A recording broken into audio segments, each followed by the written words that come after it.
This is continuing coverage of United States versus Sean Diddy Combs from the Hidden Killers podcast and True Crime Today. They offered him a deal, and he said, I ain't going to take that. On May 1st, just days before jury selection, Sean Diddy Combs stood before a federal judge in Manhattan and made it crystal clear he is not going to take that deal. He's going to trial. The government had put a plea agreement on the table, terms that haven't been publicly disclosed but likely involved prison time in exchange for avoiding a full-blown spectacle in front of 12 jurors and the eyes of the world. And he turned it down, said he understood what was at stake, that he was ready to go forward. Of course, we are talking about the trial of Sean Diddy Combs, the United States against him for a lot of things. Sex trafficking being the big one of all of this, RICO charges as well. We'll get into all of it in just a moment, but how did we get here? What are we going to see? What can we expect? That's what this is all about. It's your pre-course to the trial of Sean Diddy Combs. Press subscribe wherever you're listening to this in the podcast world, or if you're watching this on YouTube, press subscribe there, and I'd love to see your comments in the comment section. If you're on the podcast platforms, do check out our podcast or our YouTube channel, Hidden Killers with Tony Bruschi, and join us over there and let us know what you think. So we got a high-profile investigation that's now turned into a criminal trial with real consequences starting now. Jury selection has begun. Opening statements are set for May 12th. And unless something extraordinary happens, Sean Combs will soon be defending himself in federal court against charges that, if proven, could lock him away for life. Now, to understand how we got here and why that moment in the courtroom on May 1st matters so much, you've got to rewind, not decades, but just a couple of years, back to when everything started to shift from rumor over to reality. In November of 2023, his longtime ex-girlfriend, singer and model Cassie Ventura, filed a civil lawsuit that hit the industry like a grenade. It wasn't just salacious, it was structurally damning. She accused Combs of rape, physical abuse, and sex trafficking over the course of their long relationship. The details were chilling. Claims of being drugged, controlled, coerced, and even forced to perform sexual acts for his business associates. Within 24 hours of the lawsuit going public, it was settled out of court, but the fallout didn't end there. In fact, that may have been the match that lit the fuse, that created the explosion that now puts us where we are today. What followed was a deluge. More women came forward with lawsuits of their own. More allegations surfaced, some dating back 20 years. Former employees started talking, and then came the feds. In March of 24, Homeland Security and federal agents raided Combs' homes in Los Angeles and Miami. Not some knock-and-talk operation either. These were full-force raids, warrants in hand, tactical vests, agents going room to room. What they reportedly found became the foundation for the criminal case. Thousands of items, including hard drives, video footage, and, for reasons we'll get into later, a stockpile of over 1,000 bottles of baby oil. Yeah, baby oil. If this sounds absurd, it is, but it also isn't a joke. Prosecutors saw it as part of a larger operation, one that allegedly involved the systematic exploitation of women under the guise of a glamorous, hedonistic lifestyle. 6 months later, in September of 24, Combs was arrested. No cameras, no red carpet, just a federal indictment in a quiet courtroom where he pled not guilty. The initial indictment listed 3 felony counts: racketeering, conspiracy, sex trafficking by force or coercion, and transportation for illegal sexual activity across state lines. Serious charges, federal charges, the kind that don't just appear out of nowhere. From that point forward, the government built out its case like a construction project. In March of 25, they filed a superseding indictment, adding details, expanding timelines, and introducing allegations of forced labor. They claimed that Combs didn't just use people sexually, he used them in every conceivable way.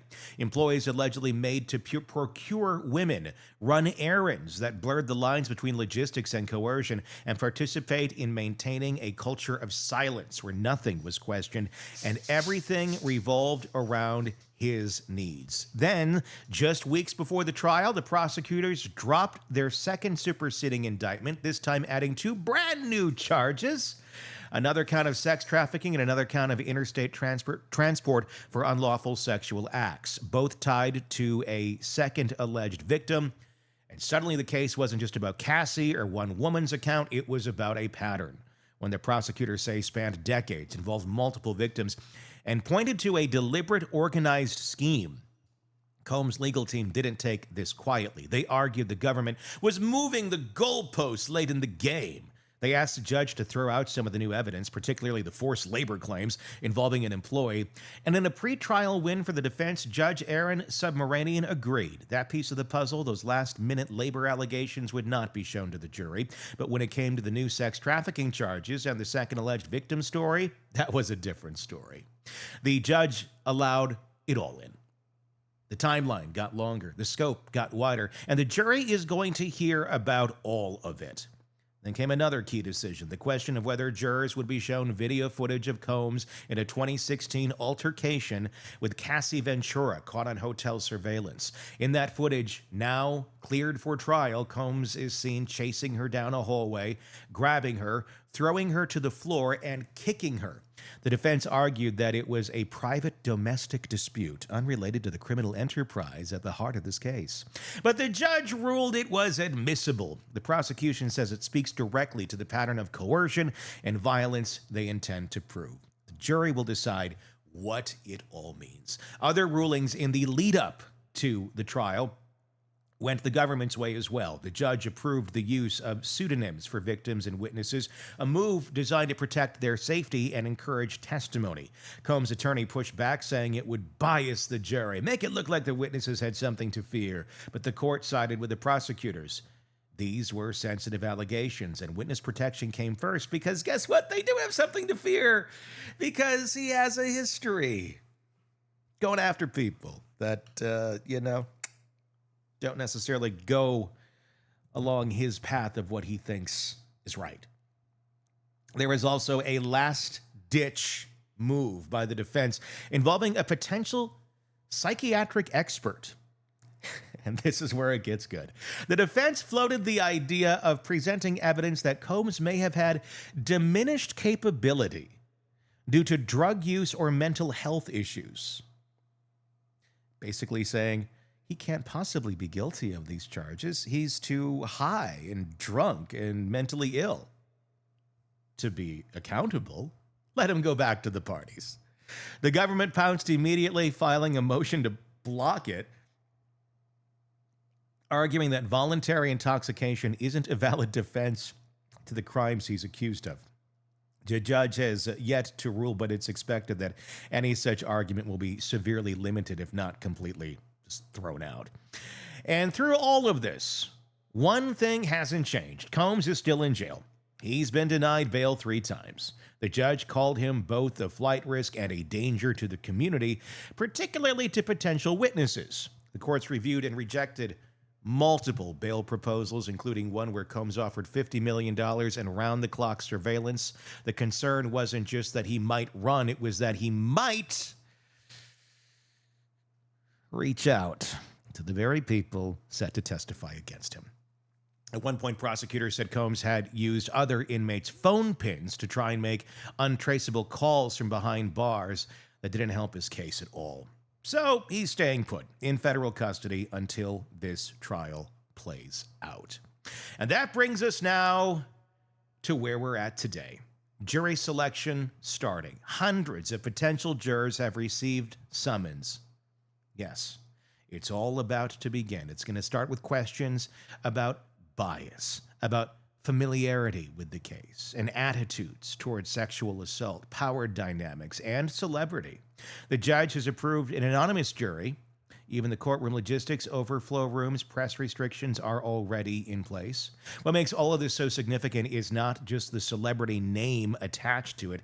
It's that we're watching a federal criminal case unfold in real time against someone who for decades seemed untouchable. The money, the fame, the empire, none of it insulated him from indictment. And now, none of it is going to shield him from a trial. Because right now, this very week, as we're putting this out there, the charges become evidence, the rumors become testimony, and the headlines become very real. And the courtroom becomes the only place where any of it truly matters.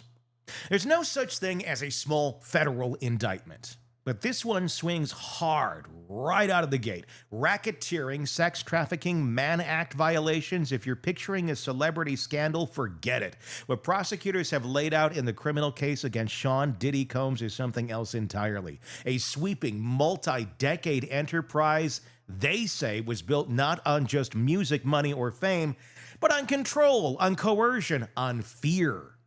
The federal indictment currently standing against Combs is made up of 5 felony charges filed by the U.S. Attorney's Office for the Southern District of New York. It spans roughly 20 years of alleged conduct, touching on multiple victims, multiple locations, and multiple criminal statutes. And the language is not vague. According to the government, this wasn't a few bad nights or misunderstood relationships. It was a systematic operation with structure, planning, and criminal intent.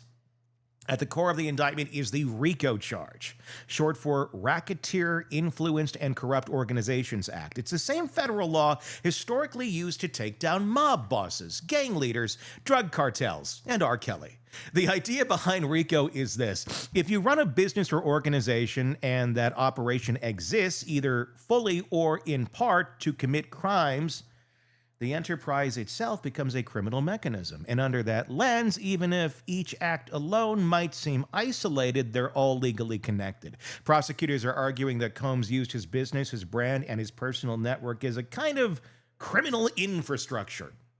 According to the indictment, the enterprise in this case includes Combs' music companies, fashion labels, entertainment events, and even the teams of employees and associates who allegedly facilitated or concealed his behavior. They say this wasn't just about Combs acting alone. It was about a culture of compliance that kept everything operational. The language in the filing describes it as a pattern of racketeering activity, one that included not just sex trafficking, but also obstruction of justice, kidnapping, assault, and threats against witnesses. And if the jury buys into the RICO structure, it gives the prosecution enormous latitude. Every incident doesn't have to be criminal on its own. What matters is the pattern and the purpose behind it. Then there's the sex trafficking, 2 counts, both based on the same statute, Title 18, U.S. Code 1591. It's a law that criminalizes any commercial sex act induced by force, fraud, or coercion, or involving someone under the age of 18, though that part does not apply here. In Combs' case, the government alleges that he knowingly recruited and maintained control over 2 women, identified in court documents as Victim 1 and Victim 2, and forced them to engage in sexual activity against their will. The allegations are disturbing, even by the standards of other high-profile cases. Prosecutors say Combs orchestrated what he allegedly called freak-offs, elaborate, often days-long events that involved multiple sex partners, drug use, and physical and psychological coercion. These weren't private parties, they argue. They were designed, produced, staffed, and the government claims that Combs dictated the rules, selected the participants, and controlled the environment down to the lighting and the music. Women were allegedly told what to wear, what to do, and who to do it with, and were monitored the entire time. In filings, prosecutors say Combs used drugs, ketamine, ecstasy, cocaine, not just recreationally, but as tools of submission. They described victims being drugged, kept awake for extended periods, and given IV treatments afterward to recover. One woman reportedly passed out during an encounter and woke up to find herself being filmed. The implication is not subtle. Prosecutors believe Combs used these events to dominate and degrade and then record the acts as leverage. Multiple victims allege he later used footage to threaten exposure if they ever spoke out. And they weren't the only ones under pressure. Witnesses in the case, both victims and staff, have claimed they were manipulated, bribed, or outright threatened into staying silent. Prosecutors say there were instances of arson, including the destruction of a car allegedly tied to an associate who crossed Combs. They also reference kidnapping, victims allegedly confined to rooms, their phones taken, physically preventing from leaving. Whether or not the jury agrees those indictments meet the legal threshold for racketeering or trafficking, they are part of the broader story the government is telling. A man who used fear and force to get what he wanted and power to erase the consequences. The government's evidence isn't limited to testimony. It includes the now widely discussed surveillance footage from the 2016 hotel encounter with Cassie Ventura, where Combs is seen on camera chasing her, grabbing her, kicking her, and beating her as she fell to the ground. The defense argued this incident was a personal dispute, irrelevant to the charges, but the judge disagreed, allowing it into trial as evidence of coercive behavior, particularly since prosecutors allege the altercation happened during a freak-off weekend. During their 2024 raids on Combs' residence, agents reportedly seized hard drives, computers, and external media that prosecutors believe contains recordings and digital communications relevant to the case. They also recovered large quantities of sexual paraphernalia, items which the government has framed not as salacious but functional tools. Tools, in their words, used to sustain a pattern of sexual domination. It's not about kink, it is about control with Diddy. The Mann Act charges round out the indictment. These stem from Combs allegedly transporting women across state lines to engage in illegal sexual activity. The law, which dates back to 1910, is often used in modern trafficking cases where interstate travel is involved. Prosecutors argue that Combs flew or otherwise arranged travel for victims to attend freak-offs or other events under false pretenses, promising luxury, opportunity, or intimacy, and then subjecting them to coercive sexual acts. It's one of the quieter charges in terms of attention, but one that could carry significant weight because, unlike the more subjective question of whether someone was coerced, crossing a state line with criminal intent is much easier to prove if the logistics, plane tickets, hotel receipts, texts are documented. And they are. The government's witness list has not been made public in full yet, but filings and prior hearings suggest it will include not only the two primary victims, but also former staff members, drivers, assistants, and perhaps even medical professionals connected to the aftermath of these events. Witnesses may testify under pseudonyms, a measure the court has approved to protect their safety. The goal, prosecutors say, is to present a complete picture, not just of isolated incidents, but of a repeated structure, a cycle. The structure is what makes the RICO charge so crucial to the government's case. If the jury accepts that there was a functioning criminal enterprise, meaning an organization through which Combs routinely committed or facilitated crimes, then each act fits into that larger pattern. The sex trafficking becomes not just abuse, but a feature of the operation. The threats, the recordings, the travel, all of it, arrangements, the payoffs. They all reinforce the idea that this wasn't chaos, it was, in fact, design. And that's the case prosecutors will present in federal court. Not that Sean Combs is guilty of being rich, famous, indulgent, or morally questionable, but that he used his power to build and run something resembling a private system of exploitation, one that lasted for decades, one that is finally being brought into the public light. Of course, that's only one side of the courtroom. The other side, the defense, isn't sitting silent. They've already laid the groundwork for their argument. That's what the government calls coercion was, in fact, consent, according to them. That these weren't victims, but partners. That there was no enterprise, only lifestyle.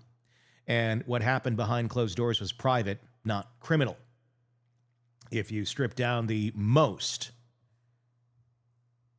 basic courtroom choreography, the government's job is to prove the defense's job and to poke holes. Sean Combs' legal team has made it clear they intend to turn every accusation into a question mark. This isn't about denying the lifestyle, it's about denying the criminality of it. Because from day one, Combs' lawyers haven't pretended their client was some monk in the monastery. What they're saying is that sex parties, drugs, even aggression, none of it equals trafficking, and none of it makes it criminal. Combs has pled not guilty to all 5 felony counts, no plea deals, no admissions, just the straight position that what the government is calling exploitation was in fact a series of consensual adult relationships fueled by fame, money, and mutual indulgence. Mark Agnifilo, the high-profile defense attorney leading the charge, has leaned into this narrative publicly and in court. Yes, Combs lived large. Yes, he engaged in what many people would call extreme behavior, but according to the defense, it wasn't forced, it wasn't criminal, it was lifestyle. Just not one everybody understands. That argument runs through everything the defense has said and done leading up to the trial. From their filings to their media posture, the strategy is clear. Recast the image of Combs not as a predator, but as a libertine, a man with particular taste, sure, but not a man running a criminal enterprise. And definitely not a man deserving life in prison. Let's start with the language they've used. In multiple public statements, the defense has referred to Combs as a swinger and described his sexual behavior as consensual, albeit unconventional. They've acknowledged long-term relationships with some of the women now testifying against him, and they've emphasized the length and intimacy of those relationships as proof that these weren't hit-and-run assaults. One defense memo even stated flatly that some of the women involved had benefited financially, professionally, and socially from being in Combs' orbit. The implication being this wasn't exploitation, it was mutually beneficial. Now, to be clear, the defense isn't denying that emotions ran high or that there were fights or even that things sometimes got out of control. Yeah.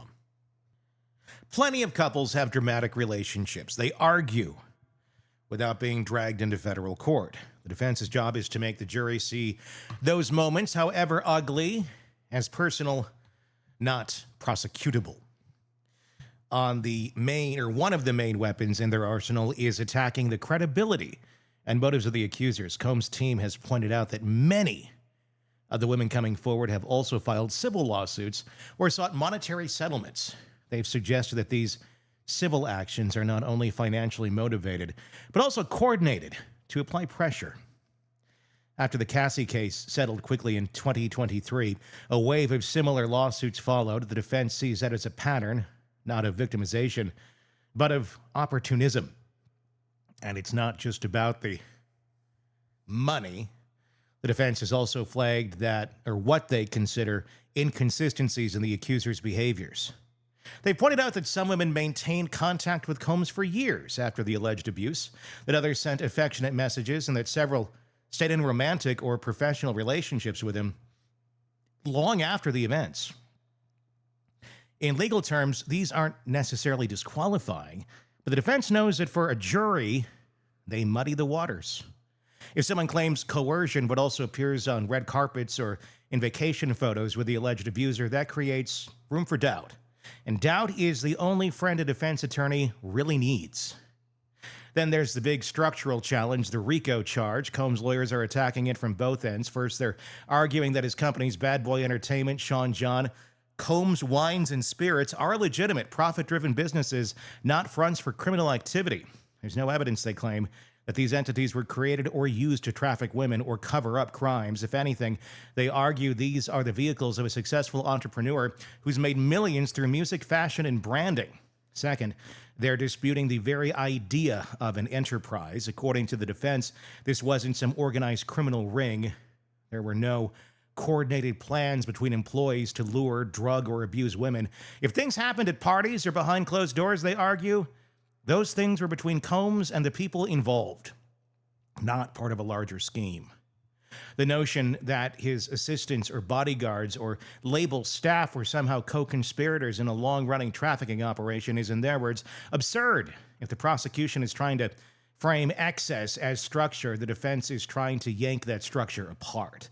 And that brings us to the courtroom tactics. Combs' team has fought hard to exclude key pieces of evidence, most notably the surveillance footage of the 2016 altercation between Combs and Cassie.